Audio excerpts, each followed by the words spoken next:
अयोध्या में अक्टूबर में स्थापित हो जाएंगे रामलला। अगली जनवरी में राम मंदिर भक्तों के दर्शन के लिए खुल जाएगा। मगर किस रामशिला से बनेगी रामलला की मूर्ति? नेपाल की शालिग्राम शिला से, दक्षिण भारत की शिला से, या फिर राजस्थान से आए पत्थरों से? यह भी तय होना बाकी है। हालांकि राम मंदिर में देश के हर राज्य का प्रतिनिधित्व होगा, लेकिन किस राज्य की शिला सौभाग्यशाली होगी जिससे बनेगी रामलला की मूर्ति? रिपोर्ट देखिए। राम मंदिर का स्वप्न इसी साल साकार हो जाएगा। फ्रीडम ऐप से सीखकर आपने मछली पालन शुरू किया है? अगर ऐसा है तो आप अपनी मछलियों को 1 करोड़ फ्रीडम ऐप के ग्राहकों को आप बिना किसी खर्चे के उन्हें बेच सकते हैं।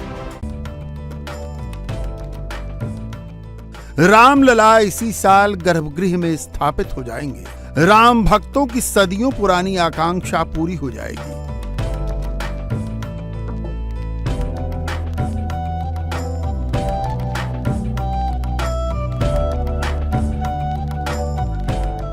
एक राम मंदिर सैकड़ों संकल्पनाओं का वाहक बनने वाला है।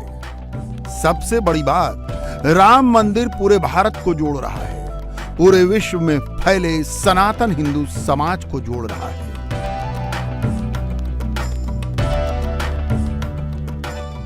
इसका सबूत है राम मंदिर कार्यशाला में रखी रामशिलाएं। 80 के दशक के आखिर में जो सिलसिला गांव-गांव से शुरू हुआ, कार सेवकपुरम में रखी जो राम नाम लिखी शिलाएं कश्मीर से कन्याकुमारी को जोड़ रही थीं, अब मंदिर के गर्भगृह में स्थापित होने वाली मूर्तियों में भी उनकी छटा दिखने वाली है।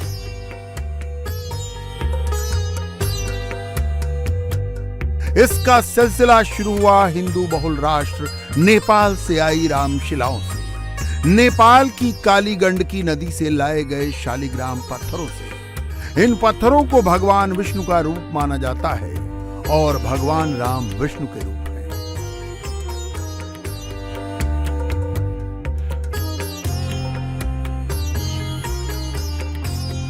अब देश के अलग अलग हिस्सों को जोड़ने की बारी है।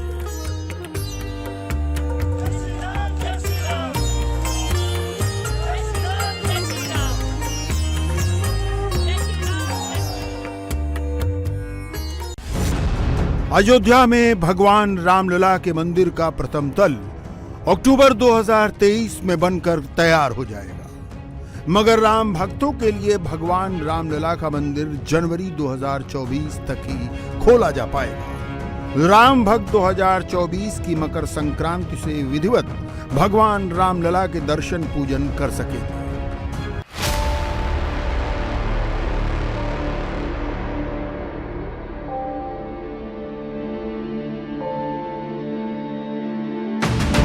राम मंदिर निर्माण के लिए लगने वाले पत्थर तो यूं भी विशिष्ट हैं, मगर उससे भी विशिष्ट हैं गर्भगृह के निर्माण में इस्तेमाल होने वाले पत्थर और वो राम शिलाएं जिनसे भगवान राम का विग्रह बनेगा। भगवान राम के अलावा माता सीता, लक्ष्मण, महावीर हनुमान और भरत शत्रुघ्न की प्रतिमाएं बनेंगी। मगर श्री राम जन्मभूमि में विराजमान होने वाले रामलला की मुख्य मूर्ति किस पत्थर से बनेगी, इस पर अभी भी असमंजस की स्थिति है। इसके लिए मूर्तिकारों की एक टीम बनाई गई है जो अलग अलग प्रदेशों के हैं। मूर्तिकारों की यही टीम तय करेगी कि आखिरकार किस पत्थर से रामलला की मूर्ति का निर्माण किया जाएगा। रामलला की जो मूर्ति बननी है, जो पत्थर लगातार आ रहे हैं, इसमें से कौन सा पत्थर चयनित होगा, इसके लिए कितने लोगों की समिति बनी है, कौन कौन से लोग हैं जो निर्णय करेंगे? मूर्तिकार तय करेंगे। कौन, कितने हैं, उनकी संख्या? अभी एक मूर्तिकार कर्नाटक के हैं, एक उड़ीसा के हैं, कम से कम 2 लोग जयपुर के हैं, और भी आ सकते हैं, लेकिन सबको यहीं आना होगा। सब एक साथ आएंगे, सबको एक जैसी बातें समझाई जाएंगी, तो सब अपनी अपनी राय देंगे, फैसला करेंगे। श्री राम जन्मभूमि तीर्थ क्षेत्र ट्रस्ट ने राम मंदिर के साथ साथ एक और संकल्प अपने हाथ में लिया है, समस्त विश्व में फैले सनातन समाज और राम भक्तों को जोड़ने का। देश के तमाम हिस्सों को अयोध्या के राम मंदिर में प्रतिनिधित्व देने का। नेपाल से आई देवशिलाओं से रामलला की मूर्ति का निर्माण होगा या भारत के अन्य स्थानों से आए शिलाखंडों से। नेपाल के बाद दक्षिण के राज्य कर्नाटक और मरुभूमि राजस्थान से भी शिलाखंड कार सेवकपुरम पहुंच चुके हैं। दक्षिण भारत के अन्य स्थानों से भी शिलाखंड अयोध्या पहुंच रहे हैं। रामलला की मूर्ति पर चर्चा हुई और ये सबको बताया गया कि कर्नाटक से 2 विशाल शिलाखंड आ गए और आज राजस्थान से भी 3 पत्थर आए हैं।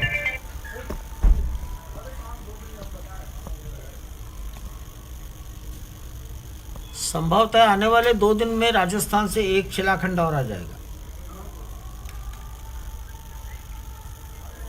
दक्षिण भारत से भी 1 शिलाखंड प्राप्त होने की उम्मीद है। ये सब की जानकारी में ला दिया गया है। आज जो राजस्थान से 3 शिलाखंड आए थे, मैंने देखे नहीं थे, मैं उनको अभी देखने गया। ऐसे में किन पत्थरों से रामलला की मूर्ति का निर्माण होना है, ये अभी भविष्य के गर्भ में है।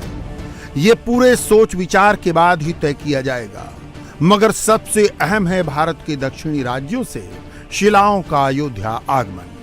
न सिर्फ शिलाओं का आना बल्कि दक्षिण के राज्यों से शिल्पकारों को मूर्तियों के निर्माण में भागीदार बनाना। दक्षिण में किष्किंधा और यही है वो ऋषिमुख पर्वत, जिसे ऋषिमुख पर्वत भी कहा जाता है। इस पर्वत पर माल्यवंत रघुनाथ मंदिर है, जिसके बारे में कहा जाता है कि बारिश के वक्त 4 महीने तक भगवान राम इसी मंदिर में गुफा में रहे। राम कथा के जानकार दावा करते हैं कि सीता माता की खोज, बालिका वध और राम रावण युद्ध की सारी योजना यहीं बनाई गई।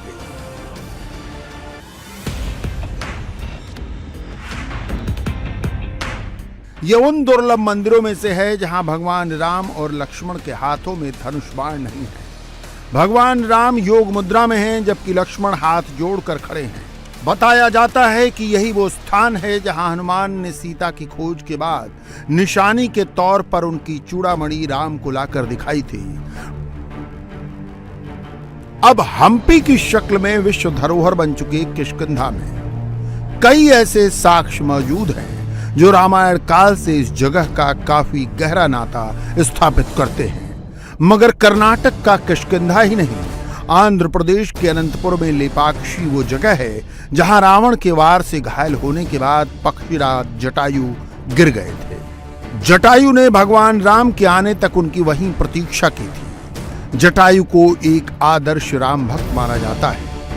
आंध्र ही नहीं, केरल के कोल्लम जिले के चड़ैमंगल में जटायु की एक विशालकाय प्रतिमा स्थापित की गई है। अयोध्या में इसी प्रतिमा का प्रतिरूप स्थापित किया जाएगा। जटायु के निर्माण की चर्चा लगभग पूरी हो गई है। 4 लोगों का सिलेक्शन हो गया है। जटायु किस भाव भंगिमा के बनेंगे,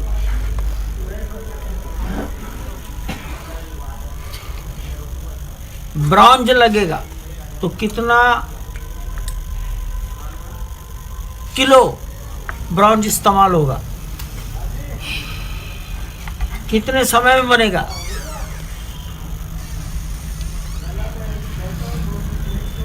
चारों लोगों ने 6 लोग थे, 2 लोग अपने निजी कारणों से उस स्पर्धा से बाहर हो गए, 4 बचे। चारों को कहा गया है आप मार्च के मध्य तक उसका कोई मॉडल बनाकर दीजिए। लेकिन जटायु की चर्चा ये प्रारंभ हो गई। राम भक्त हनुमान के जन्म के दावे भारत में कई स्थानों पर किए जाते हैं, मगर दक्षिण में अंजनाद्रि पर्वत पर उनका जन्म माना जाता है। ये पर्वत तुंगभद्रा नदी के पास मौजूद है। यहाँ पर्वत शिखर पर स्थापित मंदिर के बारे में बताया जाता है कि यहीं पर हनुमान का जन्म हुआ था। यहाँ करीब 2.5 मीटर ऊंची बाल हनुमान की मूर्ति स्थापित है, जिसके बारे में कहा जाता है कि वो स्वयंभू है। दूसरे कक्ष में माता अंजनी का मंदिर है और यहाँ अंजनी की गोद में बाल हनुमान बैठे हुए दिखाई पड़ते हैं। भगवान राम सही मायनों में उत्तर और दक्षिण को जोड़ते हैं। दक्षिण का किष्किंधा वो क्षेत्र है जहां पर राम रावण युद्ध की पृष्ठभूमि शुरू होती है। यहीं राम अपनी वानर सेना से मिलते हैं और इसी क्षेत्र में राम भक्त जटायु को रावण ने सीता को लंका ले जाते हुए मारा था। जटायु राम के अनन्य भक्त थे और दक्षिण में अनंतपुर के लेपाक्षी गांव में आज भी इसके सबूत मिलते हैं। राम भक्त जटायु की ऐसी ही एक विशाल मूर्ति अयोध्या के राम मंदिर के परकोटे में भी लगेगी। दक्षिण भारत से राम के इसी प्राचीन रिश्ते को जोड़ने की एक कोशिश है कर्नाटक से शिलाओं का अयोध्या जाना और रामलला के मंदिर में उनका लगाया जाना। मत भूलिए कि दक्षिण भारत में भगवान राम को धनुषधारी कोदंड राम के रूप में पूजा जाता है। कर्नाटक के शिल्पकारों को भगवान राम की मूर्ति बनाने की गजब की महारत हासिल है। यही वजह है कि भगवान राम के भव्य मंदिर का निर्माण जो अयोध्या में हो रहा है, वहां पर भी इन कलाकारों की इस खास महारत का इस्तेमाल किया जा रहा है। आइए अब राजस्थान की बात कर लेते हैं। राजस्थान से राम शिलाएं भी आ रही हैं। सिरोही के कलाकार सालों से यहाँ नक्काशी के काम में लगे हैं। मूर्ति निर्माण के काम में शिल्पकार भी शामिल किए गए हैं, मगर सही अर्थों में तो महर्षि अगस्त्य की मूर्ति के निर्माण में राजस्थान का योगदान होगा। महर्षि अगस्त्य का समुद्र से गहरा नाता है। कहते हैं अगस्त्य मुनि समुद्र पी गए तो राजस्थान की मरुभूमि बनी। महर्षि अगस्त्य समुद्र की मूल प्रकृति समझते हैं। राम रावण युद्ध में उनकी अहम भूमिका रही है। वाल्मीकि रामायण का आदित्य हृदय स्त्रोत उन्हीं का रचा है। आदित्य हृदय स्त्रोत ने राम को युद्ध लड़ने की शक्ति दी। अयोध्या में महर्षि अगस्त्य की मूर्ति का मॉडल राजस्थान से लिया जा रहा है। उसके शिल्पकार भी राजस्थान से ही होंगे। महर्षि अगस्त्य की प्रतिमा कैसे बनी? तो राजस्थान में कई महर्षि अगस्त्य का मंदिर है। वो चित्र सामने आया है। महर्षि अगस्त्य छोटे कद के हैं, स्थूल है, पेट बाहर निकला है। वो वहां की शायद दक्षिण भारत की मान्य प्रतिमा है। सब लोगों ने देखी है। तो इतना ही 2 दिन की बातचीत सबके सामने आई है। राजस्थान की राम मंदिर आंदोलन के समय से ही बड़ी भूमिका रही है। अब शिलाओं से लेकर शिल्पकारों तक एक बार फिर मंदिर निर्माण में भूमिका अदा करने को तैयार है। राजस्थान से राम मंदिर आंदोलन का रिश्ता बेहद पुराना है। 80 के दशक में राम जन्मभूमि न्यास ट्रस्ट ने जब पहली बार मंदिर का शिलान्यास किया, तब राजस्थान से ही संगमरमर के सफेद पत्थरों को मकराना से भिजवाया गया था और इनको तराशने के लिए राजस्थान से ही कारीगरों को बुलाया गया। फ्रीडम ऐप से सीखकर आपने मछली पालन शुरू किया है? अगर ऐसा है तो आप अपनी मछलियों को 1 करोड़ फ्रीडम ऐप के ग्राहकों को आप बिना किसी खर्चे के उन्हें बेच सकते हैं। बीच में कुछ सालों के अंतराल के बाद सुप्रीम कोर्ट ने जब फैसला दिया, तब दोबारा से राजस्थान की भूमिका बढ़ गई और यहाँ से न केवल मंदिर को बनाने के लिए पत्थर भिजवाए जा रहे थे, बल्कि कारीगरों को भी बुलाया जा रहा था। राम मंदिर में अगस्त ऋषि मुनि का विग्रह तैयार किया जा रहा है, जिन्होंने राम और रावण के युद्ध में अहम भूमिका निभाई थी। और कहा जाता है कि देश भर में अगर सबसे ज़्यादा कहीं अगस्त ऋषि मुनि के मंदिर हैं तो वो सिर्फ राजस्थान में है। यही वजह है कि इस मंदिर में अगस्त ऋषि मुनि की जो प्रतिमा है, वो राजस्थान में जो मंदिर का जो स्वरूप है, उस प्रतिमा के स्वरूप ही इस मंदिर में वो प्रतिमा तैयार की जा रही है। भगवान राम को सनातन भारत को जोड़ने वाला कहा जाता है। राम कथा कश्मीर से कन्याकुमारी तक सुनाई जाती है। अब जब अयोध्या में राम मंदिर का निर्माण अपने अहम चरण में है तो वो भी पूरे भारत को जोड़ने का काम करने वाला है। इंडिया टीवी हर वक्त हर जगह डाउनलोड करने के लिए सर्च करें India TV news Google play store या ऐप स्टोर पर।